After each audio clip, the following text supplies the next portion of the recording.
Hello viewers, আসসালামু আলাইকুম। আমি আনোয়ার হুসাইন বলছি। এটি একটি রেসিডেন্সিয়াল ফ্ল্যাট ভাড়ার জন্য দেখাচ্ছি। 2700 স্কোয়ার ফিট, 3 বেডরুমের। এটা হচ্ছে ড্রয়িং অ্যান্ড ডাইনিং স্পেস। এই যে এটা হচ্ছে ড্রয়িং স্পেস। এখানে দুইটা মেইন ডোর আছে, এই যে এটা দিয়ে প্রবেশ করতে পারবেন। আমি যেটা দিয়ে প্রবেশ করলাম এটা একটা। তো এটা হচ্ছে ফার্স্ট ফ্লোর, ব্র্যান্ড নিউ। এটা হচ্ছে কমন ওয়াশরুম। এটা হচ্ছে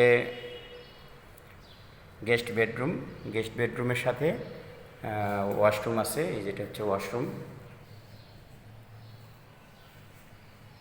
এটা হচ্ছে স্লাইড গ্লাস আছে, এটাকে আলাদা করা হয়েছে শাওয়ার স্পেসটাকে।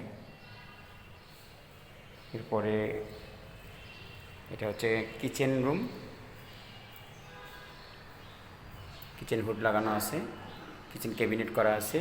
পাশে একটা স্পেস আছে, এখানে সার্ভেন্টের জন্য কোয়ার্টার আছে। এরপরে আমি মাস্টার বেডরুমের দিকে নিয়ে যাচ্ছি। এটা হচ্ছে সামন সাইডে বিশাল স্পেস আছে, যেখানে গার্ডেন করা যাবে। এটা একটা স্পেস। এটা হচ্ছে মাস্টার বেডরুম। সো মাস্টার বেডরুমের সাথে হচ্ছে অ্যাটাচড বাথরুম আছে, এখানে একটা ক্যাবিনেট করে দেওয়া আছে। মাস্টার বেডরুমের সাথে একটা ব্যালকনিও আছে। South facing building, G+9 storage. এটা হচ্ছে আরেকটি সেমি মাস্টার বেডরুম, এটার সাথে একটা ব্যালকনি আছে।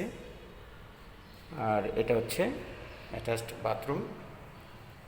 এটার সাথে শাওয়ার স্পেসটাকে আলাদা করে দেওয়া হয়েছে স্লাইড গ্লাস ডোর দিয়ে। ভাড়া হচ্ছে সার্ভিস চার্জ সহ 75,000 টাকা। সো এটা ফ্যামিলি পারপাসে শুধু ভাড়া হবে। এটা হচ্ছে বসুন্ধরার প্রাইম লোকেশনে, ব্লক এতে অবস্থিত। পাশে এভার কেয়ার হসপিটাল আছে। এখানে নর্থ সাউথ ইউনিভার্সিটি, এখান থেকে পায়ে হেঁটে গেলে 10 মিনিট লাগবে। এবং সাউথ পয়েন্ট স্কুল আছে এখানে। আর যমুনা ফিউচার পার্কে যেতে মাত্র 10 মিনিট সময় লাগবে হেঁটে গেলেও। সো থ্যাংক ইউ ভিউয়ার্স, যদি পছন্দ হয় অবশ্যই জানাবেন। এটা এখন অ্যাভেলেবেল আছে।